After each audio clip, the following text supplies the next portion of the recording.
अरे अरे बच्चों, ये देखो कितने अच्छे अच्छे खिलौने कीचड़ में फंसा हुआ है। एक एक करके हम इसको निकालेंगे और यहाँ पर पहले इसको नहलाएंगे, फिर यहाँ पर रख कर इसका तमाशा देखें कि कितने अच्छे अच्छे और ख़ूबसूरत खिलौने हमारे पास यहाँ पर फंसे हुए हैं।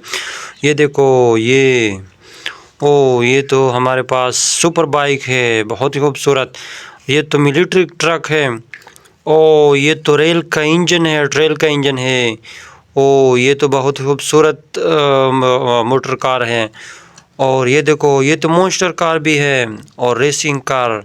सबको एक एक करके निकालते हैं, पहले इससे स्टार्ट लेते हैं।